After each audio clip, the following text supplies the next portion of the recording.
Okay, so today we have another great guest to kick off the new year, our first guest in the new year, John Porcari, who is the former Deputy Secretary of Transportation and currently the Port Envoy to the White House Supply Chain Task Force. He's going to give some brief remarks. He'll be able to take just a couple of questions. I'll just note at the top, I have a hard stop at about 5 of 1, so we'll try to get around to everybody in the room as well. With that, I'll turn it over to you.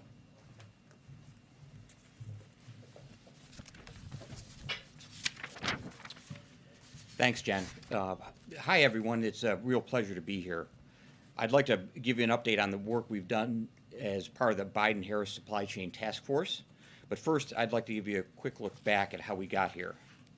The President saw early on how the pandemic was putting our supply chains to the test. In February, he issued an executive order requiring agencies to produce reports identifying challenges in our supply chains for a set of critical products and for a set of critical industries.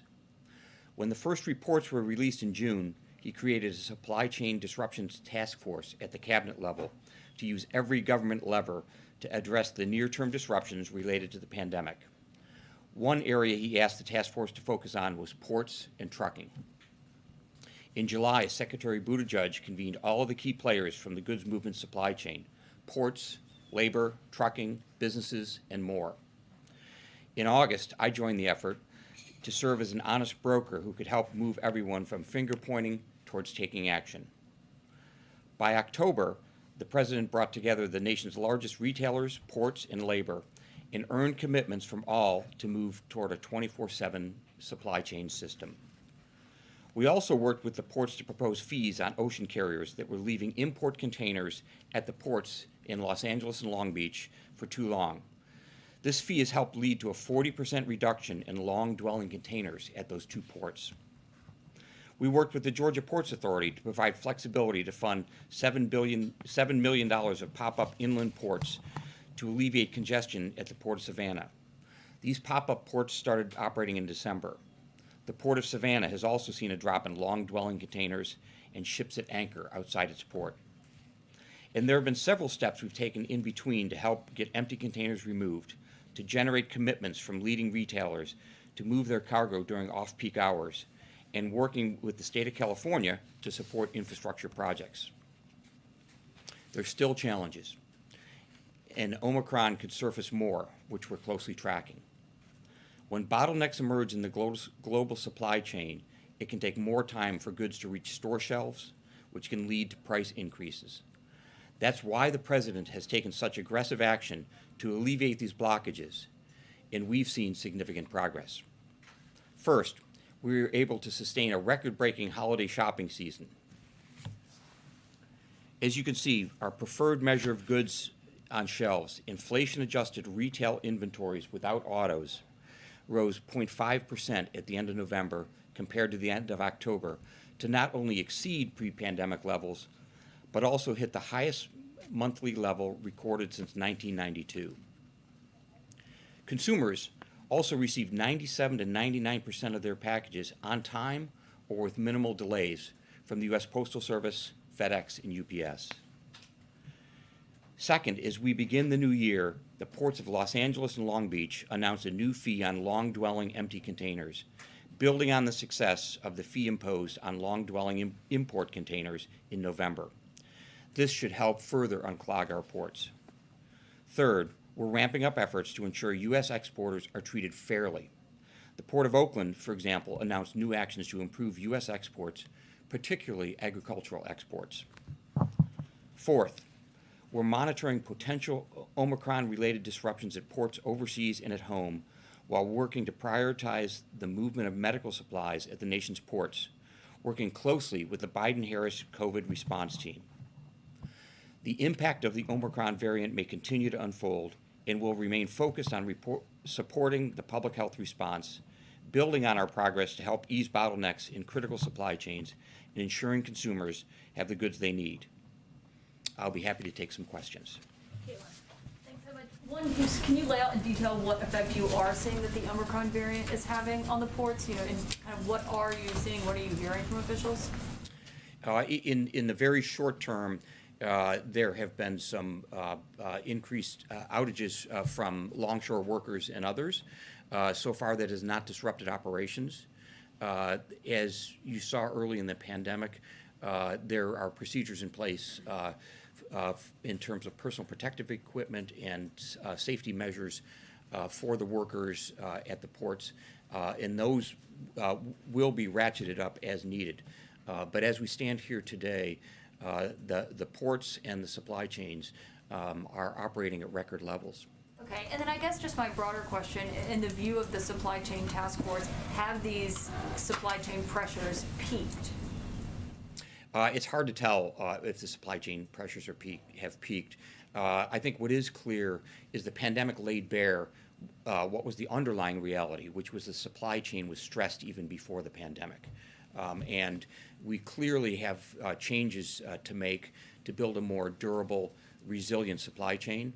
One of the great things that's happened is with the passage of the bipartisan infrastructure law, some of the physical infrastructure upgrades to infrastructure that was built by your parents and grandparents can actually be updated through that infrastructure program. Trevor? One of the questions that's come up from the trucking industry is about whether vaccine mandates are restricting worker supply in that area. Is that something that you've seen? Is that still a concern? Well, first, we know that vaccines work, and with 200 million Americans vaccinated, it's a big step forward. Throughout the supply chain, whether it's truckers, longshore workers, distribution centers, or any other part of the supply chain, we're working hard towards vaccination, which is the real protection for Americans. Going forward, we've been working with individual industries to make it as easy as possible to get vaccinated. Thank you so much. Thank you for being here.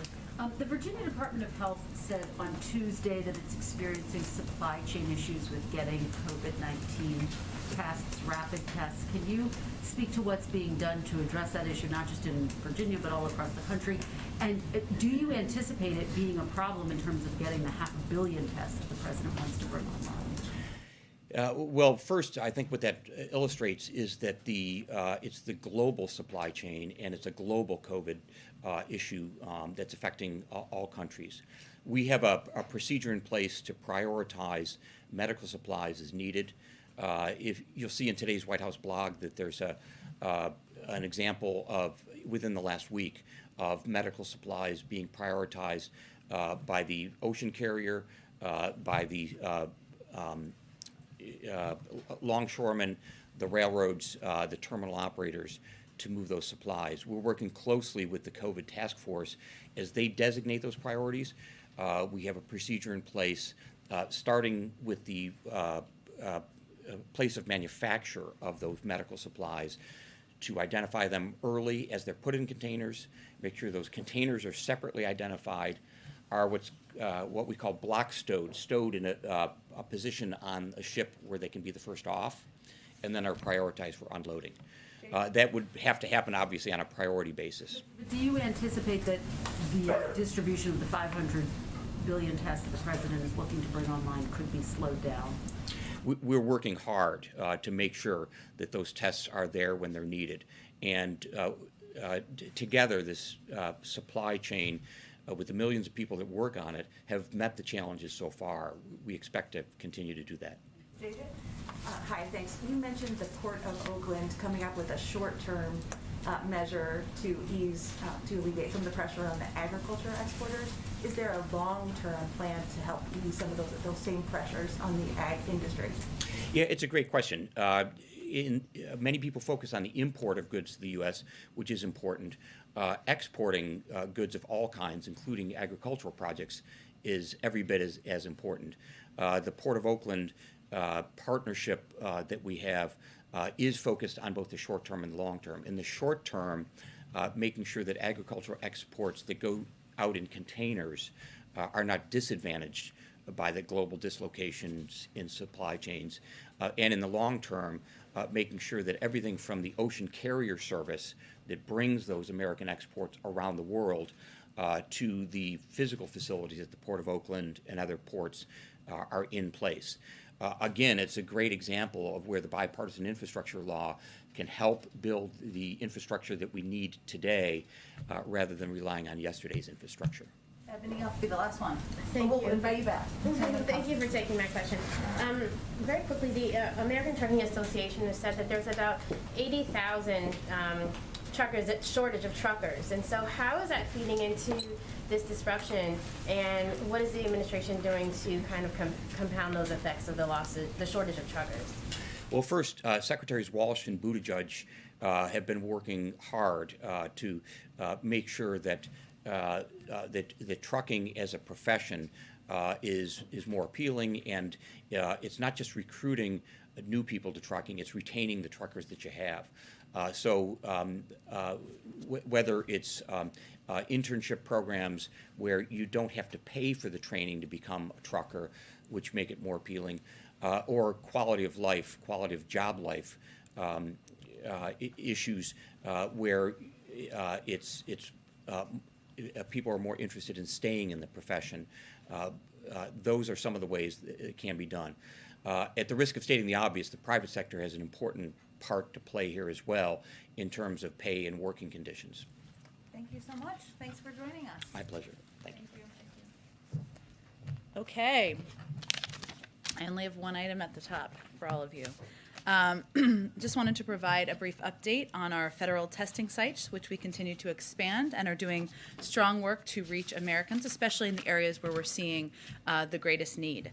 Throughout the holiday, we work to rapidly establish free testing sites in multiple states, and in the coming weeks, we will have new sites operating across the nation. Additional sites are opening this week in Washington, D.C., Philadelphia, with Maine, Maryland, Nevada, Delaware, Texas, and Washington state to follow. Mobile federal testing sites are now open in New York City and New Jersey, which are providing thousands of free tests daily. Our 12 testing sites in New York City alone have processed over 8,700 tests since the first site launched shortly before Christmas. These sites have been effective in reaching a diverse set of communities, with 76% of those tested in New York City and 82% of those in New Jersey self-identifying as non-white. These numbers reflect the Biden administration's commitment to ensuring that our hardest hit and hardest risk communities have equitable access to testing. With that, Darlene. I wanted to start with Chicago. Can you tell us if the White House or the Education Department or the administration at large is doing anything to help get teachers and students back into school there? Well, we are across government. We are in regular contact with a range of stakeholders on the issue of school reopening and closures, including superintendents, state leaders, principals, teachers, parents, and other school staff. And that is certainly the case now, today, this week, as the president is working, and we are all working to keep schools open. As the president said yesterday, he wants schools to be open. We know they can be open safely, and we're here to help make that happen. And he agrees with medical, scientific, and education experts that because of the historic work we've done, we are more than equipped to ensure schools are open. And we're going to keep our children and educators who selflessly serve their community safe, but ensure that children are not enduring the mental health impact of not being in school, that there are not gaps in learning. This includes schools everywhere, including in Chicago. Fortunately, 96% of schools are doing just that. And just as a reminder, and I know I touched on this yesterday, but the president and our administration foresaw early on that schools across the country would need additional resources. That's why he fought for $130 billion in the American Rescue Plan for funding to schools to implement mitigation strategies, including $10 billion for testing, which has already been distributed to states. And the Department of Education has also been providing technical assistance and resources for months now on everything from implementing mitigation strategies to connecting schools with testing providers, hosting vaccine clinics, and addressing pandemic related mental health issues. So long story short, we want schools to be open. The president wants them to be open, and we're going to continue to use every resource and work to ensure that's the case. Are there any equipment needs or PPE or testing or anything like that that you're hearing from Chicago that the White House can be helpful with in terms of trying to get schools off of the virtual model and back into the classroom? Well, again, $10 billion in testing and testing funding has been distributed to states already. Prior to this month, last year. That funding, I can certainly check if there's more funding available from the state of Illinois, but we're encouraging states to ensure that that money is being spent, is being distributed to schools that need that funding, and we already distributed $130 billion in funding to states to distribute to school districts for mitigation measures. Now, different school districts have made different decisions about what their needs are over the course of the last year, but a number of school districts did take steps to put in place contracts with testing contractors to ensure that they had that availability and access for their schools. Go ahead. Thanks, Jen. Looking back to that ARP money, does the White House wish that there was more oversight in where that American Rescue Plan funding went, since the president said yesterday that some of the schools have not used it well, and we're seeing in some places like Chicago and Milwaukee, some of it's been earmarked for other purposes, including critical race theory, and in Chicago you've got kids not going back to school now. Well, Jackie, it's always been the case that local school districts make decisions about what is needed for their schools. That's always been the case long before the president took office. We did distribute that money out to states. As he noted yesterday, some have spent it, others have not spent it. They've spent it in different ways.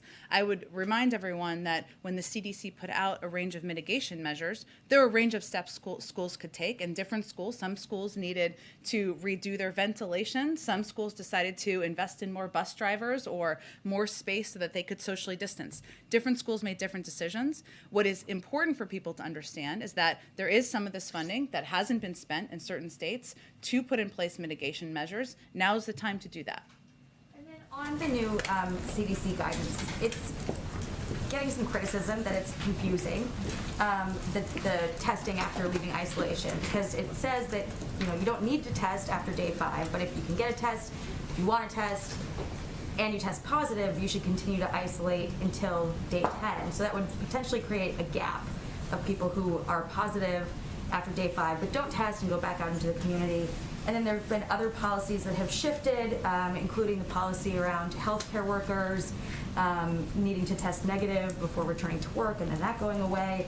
And also the note in the new CDC guidance that negative tests don't necessarily mean that you're infection-free. So is the CDC still led by science and not by other factors in determining its policy? Well, Jackie, the CDC is absolutely led by data and science. And, again, if they hadn't changed their recommendations over the course of time, schools would probably be closed across the country, right? They, of course, are continuing to address, as they have for the past year plus, steps that need to be taken in order to protect the American people. The CDC's guidance did not add a recommendation for testing, including in workplaces. The CDC director just answered this question on a COVID briefing about an hour ago, where she basically said there was a lot of questions about testing, and she wanted to provide information in response to that about how to apply a test should people decide to use a test. They have also conveyed in their guidance, and they can speak for themselves, of course, that transmission and infectiousness occurs in the first 5 days after diagnosis with COVID-19, somewhere in the range of 85 to 90% of the time. Hence their guidance on the 5 days. So they can speak to their own guidance. It is led by data and science. It is not determined here by the White House. It is determined by the data and the scientists who work at the CDC. The CDC, Rochelle Walensky and Dr. Fauci, as we've talked about earlier this week, had conflicting accounts of whether testing was necessary. Dr. Walensky said part of that consideration was what people would tolerate. And we know that it's important to keep schools open, to keep the economy running. Isn't it time to incorporate some of those other messaging points into this administration's discussions about how we emerge from this pandemic? We talk about how it's led by the science and we're following the science, but it seems like we're also following economic needs and political needs and logistical needs. Well, here's the difference from the last administration. We are not driving our decision making on how we're addressing the pandemic through messaging or through political concerns. We're driving it by what the CDC and the medical doctors and the experts there convey. They update their guidance, they change their guidance. Certainly, I'm sure they have disagreements internally about what guidance they should put out. That is a healthy part of a discussion of a policy process. But that's what we're driven by. And that's also why we do COVID briefings, so that you all can ask those questions, as you just did this morning an hour ago. The president yesterday said this continues to be a pandemic of the unvaccinated. Isn't it also fair to say that it's still also a pandemic of the vaccinated, given the breakthrough cases that we've been seeing?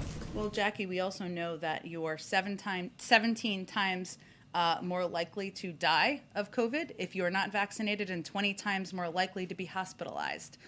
So I think in terms of the impact, the dire impact on people across the country, we should be very clear about the impact of not getting vaccinated and the people who will be hurt, be hospitalized, and face the threat of death the most. And those are the people who are unvaccinated. One last question on the CDC announcement, rather the COVID briefing announcement. The CDC is not going to change its definition of fully vaccinated to include a booster shot. Jeff Zients and Rochelle Walensky said there's no plans for that. They didn't explain, though, why that is. Can you give us some context on how that decision was made? Again, I would say that's a decision made by our health and medical experts. They conveyed the technical definition. As you said, a fully vaccinated with COVID-19 has not changed. Someone is considered fully vaccinated if they receive a primary series of vaccines. They also clarified that CDC recommends people stay up to date, as everybody should stay up to date on any vaccine. If your kid needs a vaccine, when you go to the pediatrician and they say you got a 5-year, a vaccine at 5 years old, you kind of hold your breath because you don't want to have your kid get a shot, but you keep it up to date, and that's what they're recommending. But they can speak to their own decision making. Go ahead, Trevor. Jen, so next week I know we've got these 3 tracks of talks with Russia. Yeah. One is U.S.-Russia, one is NATO-Russia, another is broader European security talks.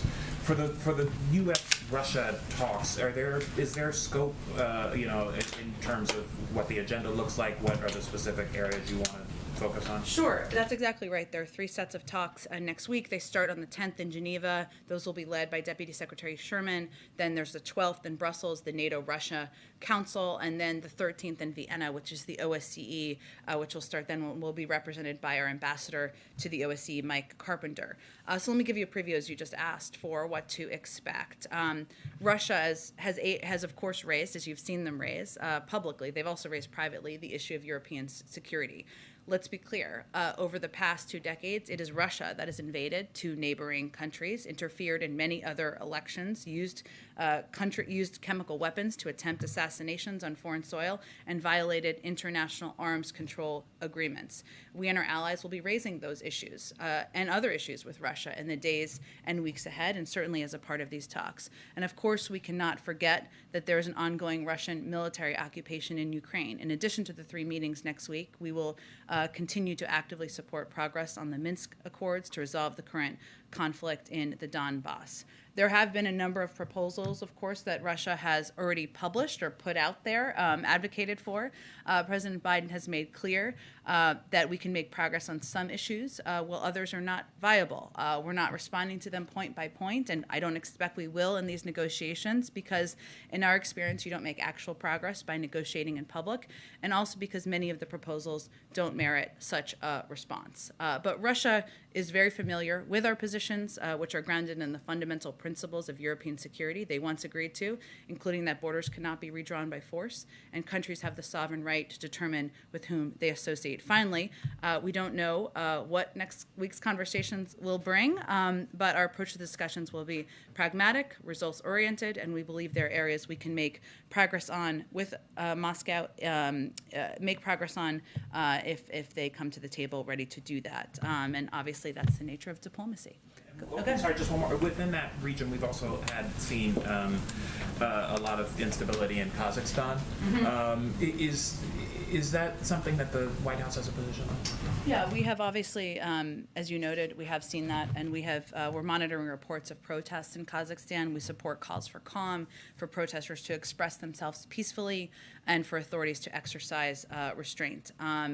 There are some crazy Russian claims about the U.S. being behind this, so let me just use this opportunity to convey that as absolutely false and clearly a part of the standard Russian disinformation playbook we've seen a lot of in past years. Go ahead. Thank you, Jen. On this plan or agreement that the White House had with Walmart and Kroger to sell those rapid tests at cost, did the White House make an effort to extend that agreement? Well, I'm not going to get into details of our private conversations with these providers. It was a set period of time. But what's important to for people to understand, or the American people to understand, is that our focus is, of course, ensuring that we are increasing access and access to free tests to people across the country. So obviously that has been the case, selling them at cost, something that we strongly supported, advocated for the last couple of months. Since that time, the president has quadrupled the size of our testing capacity. We have announced the intention to purchase 500 million. We're in the process of finalizing those contracts, of course. Tests, we've made 20,000 testing sites available. We've opened a range of federal testing sites across the country. So our objective is to continue to expand access to free tests for the American people across the country. And I'd also note, of course, next week, people can submit to their insurers, and we'll have more details on that. I know you asked about that yesterday, on how that will work. Can submit to their to their insurance companies to get reimbursed for their tests as well. But I guess the point is those 500 million tests aren't available yet. You can't go on a website and sign up for them yet. You can't receive them yet.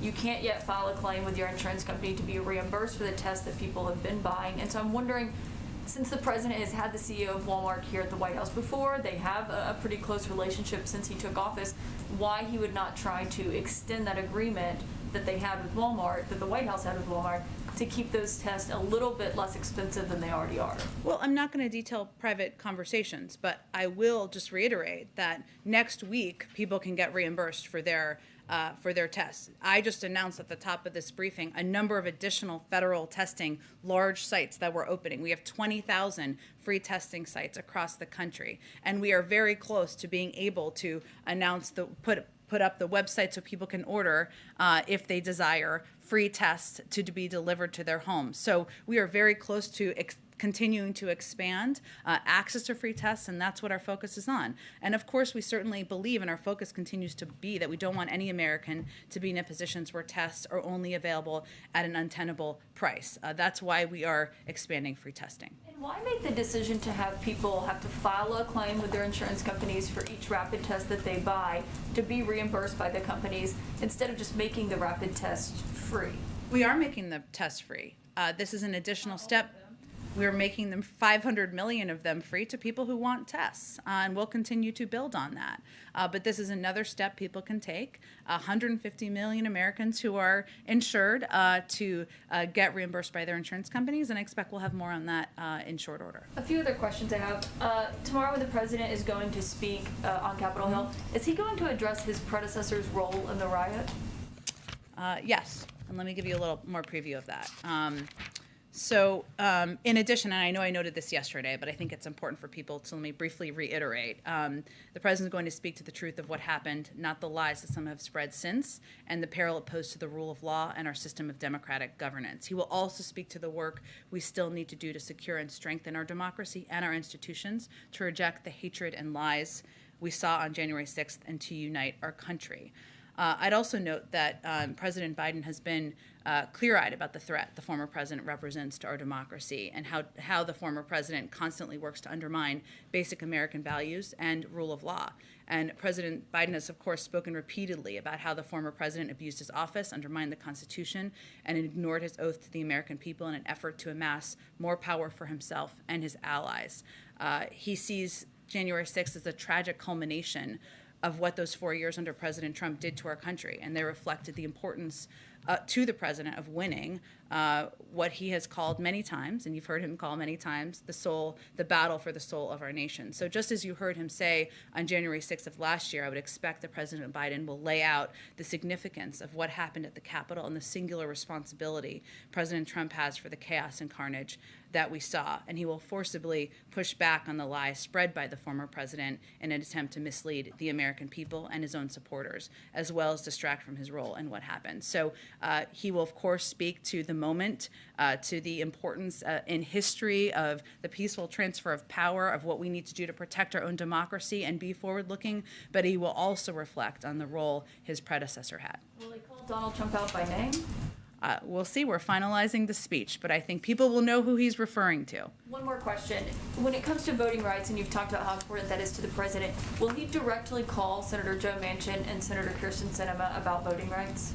He is in touch with a range of members of the Senate, including those you have mentioned, about a range of topics that are of a priority to him, including voting rights. But we're not going to outline more details from here. Has he been in touch with them this week? I'm just not going to outline more details of private conversations from here. Go ahead, Kristen. Jen, thank you. Before I get to what's happening in Washington, I'm wondering if the president has been briefed on the tragic fire in Philadelphia. We know that 13 people so far have been killed in that fire. I have seen those reports, absolutely devastating, a number of children, but I will have to get an update on if he's been briefed. I know they were just coming out as we were coming out here. Okay, thank you. Going back to the CDC and the new guidelines, they have come under criticism with a lot of parents, teachers, other folks saying they're just flatly confusing, and that there was a clarification put out yesterday that doesn't feel much like a clarification. And I guess the question is, does President Biden have confidence, and is he satisfied with the job that the CDC is doing? He has confidence in the scientific expertise, the medical expertise of the team at the CDC, and he believes the American people had a desire, a need for us to address this pandemic led by data and science, and that's what he's going to continue to rely on. One of the things that people are focusing on is this idea that people can decide whether to get a test. You were just asked a version of this, but I guess the question is, why should it be up to individuals to assess their own symptoms or whether they even have symptoms? Again, I think, Kristen, I would encourage you to ask the CDC director and the CDC any specific questions about their guidance. They're determined and issued by them. Senator Schumer, Majority Leader Schumer, said yesterday that he expects negotiations to resume shortly in the near term between the president and Joe Manchin about Build Back Better. Do you have, I know you were asked about this yesterday, but let me see if I can get an update from you. Any timeline or guidance on when those discussions might start, and will they just start in short order, or is voting rights the priority right now? Well, we can walk and chew gum at the same time, and I can assure you that we are in touch with a range of senators and their staffs and committee staff about Build Back Better, even as we're working in lockstep with Leader Schumer about getting voting rights done, a huge priority to the president. So I would not confuse the legislative calendar with a lack of action or behind-the-scenes discussions about an important priority. Would the president ultimately, for the larger goal of seeing Build Back Better pass, be willing to sign a final piece of legislation that did not include an expanded child tax credit? I'm just not going to negotiate from here, but the president obviously sees the child tax credit extension as a key priority. He sees it as a benefit that has provided essential assistance to families across the country, has cut childhood poverty by 40%. That's an amazing statistic. I'd also note, and I mentioned this yesterday, but I got a little bit more information on it. So we are going to continue to fight absolutely to have it done. I would note, though, that Americans who qualified for the extended child tax credit will still receive half of the entire benefit when they file their taxes this year. So the families who have received monthly payments will get up to $1,800 for each child under 6 as when they file their taxes, and up to $1,500 for each child age 6 to 17. Obviously, that doesn't address what happens after here, but just an important component for people to know and understand. And just finally, quickly on the speech tomorrow, you've given us a little bit of a preview of the substance. Can you talk about how the president is spending this day in terms of preparing to deliver this speech? How much is he focused on that today? Is he doing dry run-throughs? I mean, obviously, this is a significant moment. Sure. Look, I would say first, I know the president doesn't have public events today. He does have a number of meetings with policy teams, and that's often what he's doing behind the scenes. If you were standing here today, which I know he's always invited, is what you guys will say, but he would say we never give him any free time or any time to think, and that is probably true. So that is a big part of his day today.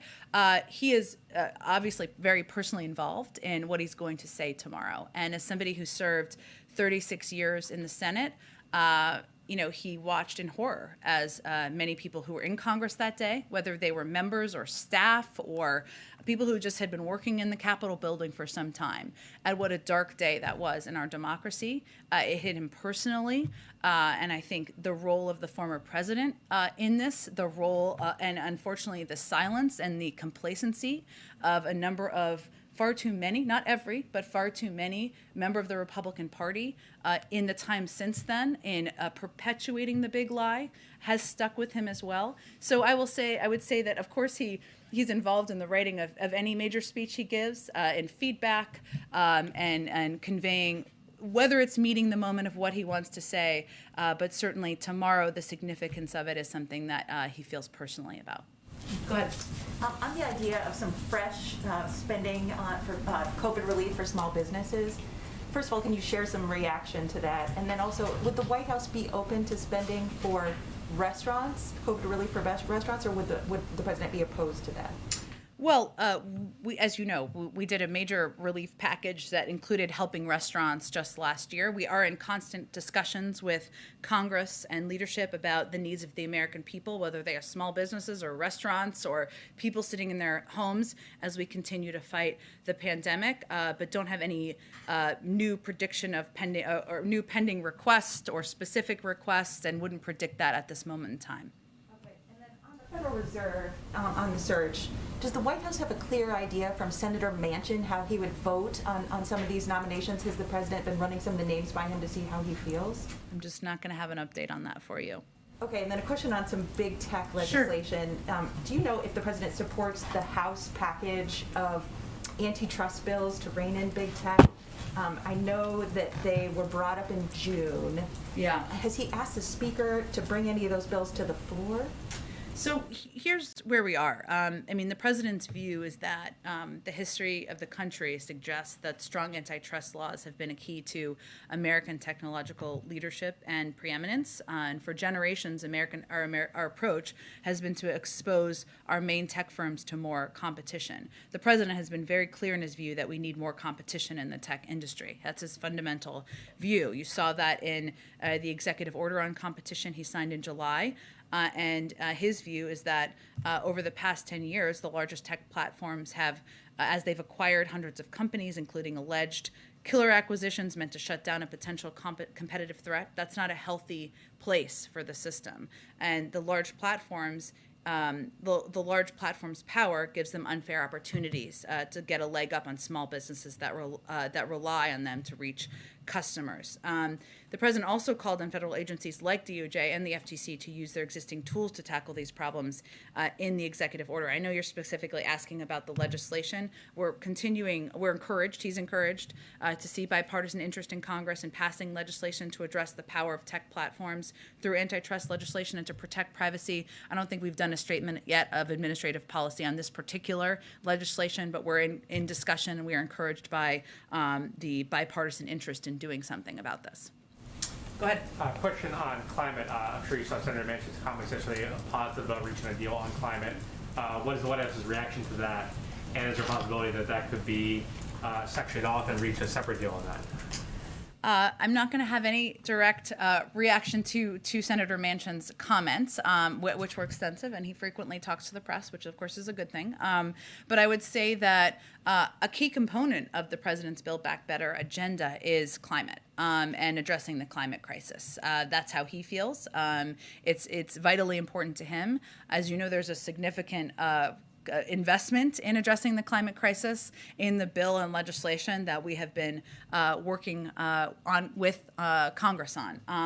And that's important because while we have taken a number of steps from the administration with the power he has as president, tackling super pollutants, phasing down HFCs, rallying the world on methane in Glasgow, standing with auto workers and America's big car manufacturers to roll out plans to boost electric vehicles, putting America on track for 1 of every 2 cars sold to be zero emissions. These are important steps he's taken on his own. We know that working with Congress on legislation is vital and important to reaching our objectives, to reaching our goals, and to really making an impact.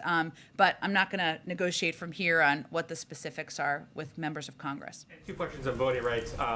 Does the White House have a response to Senator McConnell, who was critical of the focus of voting rights on January 6th?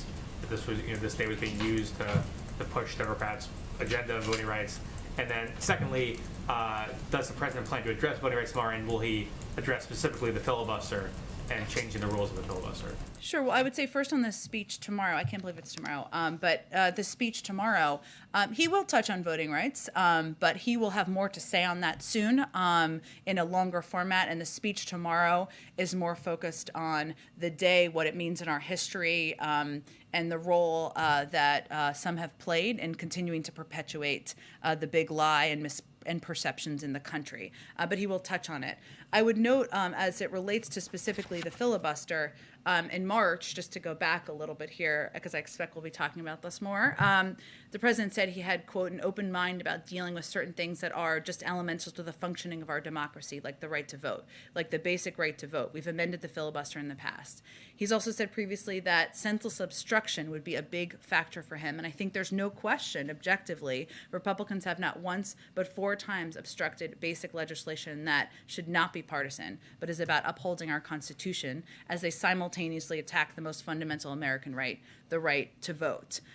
He also said back in December that if necessary, he supports a rule change to uphold the sacred right of Americans to vote. And this is reflective of the fact that while he is a creature of the Senate and somebody who respects the history of the Senate, he wants the Senate to function. And he wants to move towards and is open to rules changes that will help the Senate function. So I expect he'll have more to say about that, but I just wanted to note a couple of the things he said, including right before Christmas. Sorry, you said a longer format down the line. Is there another speech planned on voting rights? We'll have more to say soon, but he'll have more to say tomorrow, past tomorrow, in another format about voting rights. Go ahead, Evan. I wanted to kind of piggyback on what my colleague was just saying, because I was wondering, does he plan to visit the Senate at all and do a full federal speech on reform, just as he did when he went to the House regarding the infrastructure bill? Can we see that? And back on the speech again, I know you can't give out everything, however, in calling out Trump, is he also going to speak directly to his own party that have stood in the way of the filibuster? Well, again, I would just note that tomorrow, while he will touch on voting rights, is not a speech about voting rights. And he will have more to say about that soon. In terms of the location and the format, I don't have anything to preview for you at this point in time. But I think you can expect he will make a passionate case for voting rights, as he has done on a number of occasions in the past, and he will do that soon. I want to ask a quick question on COVID. You're talking about the tests that are going to be available free online. What is the administration doing to confront communities, underserved communities that don't have broadband access, that are going to have trouble getting and ordering these tests online? What is the administration doing on that end? Well, I would say it is an important tool, but it is not the only way that we are providing access to free testing across the country, and certainly ensuring that we are reaching communities that may have challenges because of lack of broadband access or the inability to order online is part of our objective. I started this briefing announcing a number of the federal testing sites that we've opened and ones that we will continue to expand. This is in addition to the 20,000 tests we have available across the country. 50 million tests are in the process of going out, started in December, to rural health centers and community health centers, though a lot of those are targeted to lower income communities, communities that may not have access to broadband or be able to order on their computers. And we will, mobile testing sites is something that we have also continued to build out. So we will continue to build out all of those options, because obviously equity is a key priority to the president as we work to address COVID. Go ahead, Daniel. I have 2 questions. French President Emmanuel Macron said this week that he plans to hassle the unvaccinated to try to get them to get the shot. Since there are millions of Americans who have not been persuaded by the various government campaigns to get vaccinated, why hasn't the president focused more on kind of scolding the unvaccinated to try to tell them, hey, this is not working for society, and we keep getting these shutdowns? Well, I would say that if you look just to a little over a year ago, last December, only about a third of the American people were willing to get a shot. And today, over 85% of American adults have at least one shot. And more than 70% are fully vaccinated. So our objective has been to continue to convey to the American people the fact that getting vaccinated will help protect them from hospitalization, from death. It will help protect their loved ones. It will help protect their neighbors and their community. And we've had a great deal of success in that. And obviously the French will make their own decisions about the most effective way to communicate with their public. Is there going to be any change in strategy in terms of messaging? You know, you guys have had like the Jonas Brothers and others, but like, what do we, Joe Rogan? More Jonas Brothers. I would say, Daniel, that our approach to date has been that we have looked for trusted messengers. And some of them may have been people who supported President Biden, and many of them were not. And it's been important to us to reach communities, meet people where they are, including with voices. Some of them have been local officials. We found, and this is no surprise to most people who've been covering politics, but local officials, local leaders, pediatricians, they are often the most trusted voices in communities, but also to work with voices of people who, again, may not have voted for the president, but can be effective in helping encourage people to get vaccinated. Yesterday, Senate Minority Leader Mitch McConnell said that Democrats' version of the big lie is their concerns that Republicans are making it harder for people to vote. Does the White House have a response to what McConnell said? Well, I would just say facts are facts, and when you make it harder to vote, you make it harder to vote. So let's just give a couple of examples. Michigan Republicans have been replacing members of county boards of canvassers who voted to certify the 2020 election results, and are replacing them in some cases with individuals who ascribe to the big lie. Georgia passed a law that allows the state legislature to control the state election board, and in turn allows the state elections board to remove local election officials who manage the voting and counting process. Texas passed a law that makes it easier for partisan poll watchers to hover around people while they vote and intimidate them. Montana passed a law that repeals same-day voter registration, makes it harder for people to vote by mail. And Republicans in Arizona, Pennsylvania, and Wisconsin have been pursuing purported audits of the 2020 election, something that's been thrown out of 80 courts in service of the big lie. So if that is not making it more difficult to vote, I don't know what is, but maybe Mr. McConnell has a different definition of that. Go ahead. Thanks, Jen. Ahead of the January 6th anniversary tomorrow, does the president think Attorney General Merrick Garland has done enough to investigate the attempt to overturn the 2020 election? And also, some Republicans are accusing Democrats of playing politics with the anniversary. Does the president think bipartisanship and relations between the two parties are better or worse off than they were a year ago?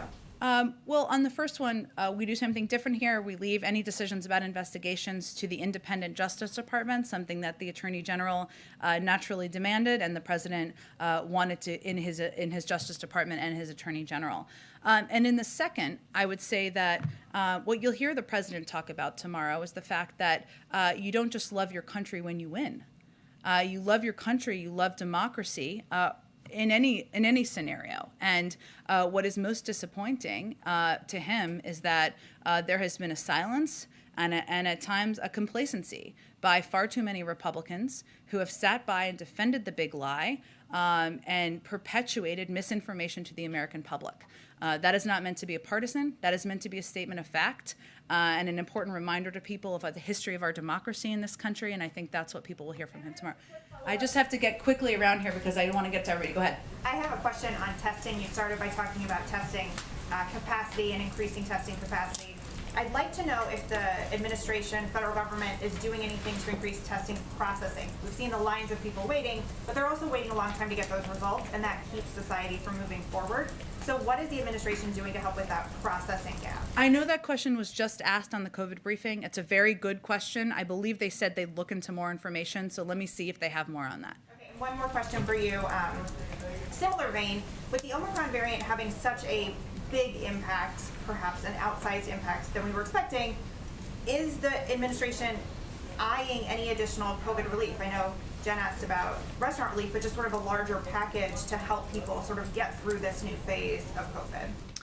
The same answer applies. We are constantly in conversation with Congress and leadership and members about what we think and what they think the American people need in any moment. But it's important also to remember we are in a very different place than we were a year ago or 6 months ago. Historic records of job creation, historic economic growth across the country, historic low numbers of unemployment, low levels of unemployment, I should say, and 200 million people who are vaccinated. So we're in constant conversation, but in terms of a prediction of a specific request, I would say they're constant conversations, but nothing new to report at this point in time. Thanks, Jen. Go ahead. Sorry, I will quickly get around to the last three. Go ahead. Okay, real quick, asking one question on behalf of a colleague who couldn't be here, from Catherine Lucy of the Wall Street Journal. Does the White House see the teachers union in Chicago as an obstruction to overseeing schools? What is their message to union leaders? So I believe I answered this a little bit earlier, and the president wants schools to be open. He believes we have the tools for schools to be open, and we're going to continue to work to ensure that students are in classrooms, they are in classrooms safely, and they are for the foreseeable future. And yesterday, New York City Mayor Eric Adams urged local businesses to return back to their offices. We know that the president has said, it's safe to return to schools, but does he agree with this message that, workers should be going back to their offices to help out the, quote, financial ecosystem? Local leaders are going to make decisions about what is safe and best in their communities. I would say that we would really defer to them. Go ahead in the back. About the upcoming Russia talks, what are you guys expecting? Are you expecting any concrete results after these 3 rounds of talks, or are you just happy with keeping the line of communication open with the Russians? Well, I think, and hopefully I gave a pretty extensive preview of what we expect, or what we are going to into the discussions, the 3 sets of talks to accomplish, but I'm not going to make a prediction of what's going to come out of them at this point.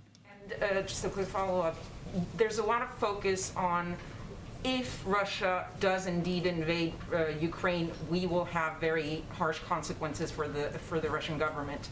What about the status quo? What is the White House's position on if things don't change and they don't invade Ukraine? Well, we are continuing to provide defensive assistance to Ukraine. We've been providing assistance, and we will continue to do so in the weeks and months ahead. And that is building on, of course, when President Zelensky was here. And we will continue to discuss, work in close coordination with our partners and allies in Europe as we work to reduce and de-escalate the situation on the border. Go ahead.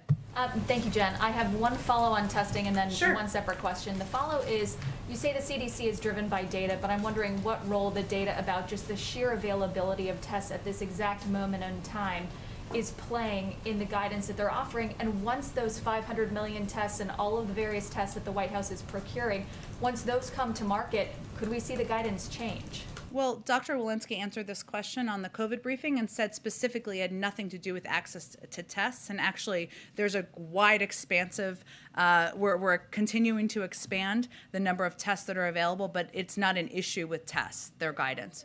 A child who has simply been exposed to COVID in school is going to participate in a test to stay in school program, but someone who has actually had COVID is not required to test to re-enter society. Well, again, I would point you to the CDC to answer any specific questions on their guidance. It's driven by their own data and their own scientists. And then on Build Back Better, CNBC and Change Research conducted a poll in late December asking various demographics about some of the legislation that's been proposed, the state of the economy. Pure Independents, the group of voters that secured the election for President Biden, they give the president a D across the board on economic issues, and only 30% say that Build Back Better will grow the economy and create jobs. What is your own internal polling telling you about whether independents want Build Back Better and whether you should recalibrate for a different set of policy proposals? Well, without getting into internal polling, I will tell you that Build Back Better, as you know, hasn't passed yet. And we are working to get it passed. And what we see in a lot of polling is that people like the components of the bill, but they don't know exactly what's in Build Back Better and what it means. And it's always easier to sell a package to the public once it's passed. So we are hoping we are going to get to that point. That is our objective. I would note that the economic data is very strong right now in a lot of areas. Economic growth, job creation, low unemployment. We also understand that the way people are experiencing, the American public is experiencing a life right now is through the prism of a pandemic that is we're almost 2 years into. They're tired of it. They're fatigued by it. While it has been an unpredictable, historic pandemic, they want it to be over. And their experience with the economy is inherently tied to that. We understand that it's less about data and more about what people are experiencing in their day-to-day life. It doesn't look normal. They're worried about there being labor shortages and there being canceled flights or not enough teachers in school because of the spread of Omicron. We understand that. So our focus right now is on doing everything we can to continue to fight the virus. We think that is the biggest driver in making people feel better about their daily experiences and better about, we know, the progress that's been made in the economy. Thanks so much, everybody. We'll see you tomorrow.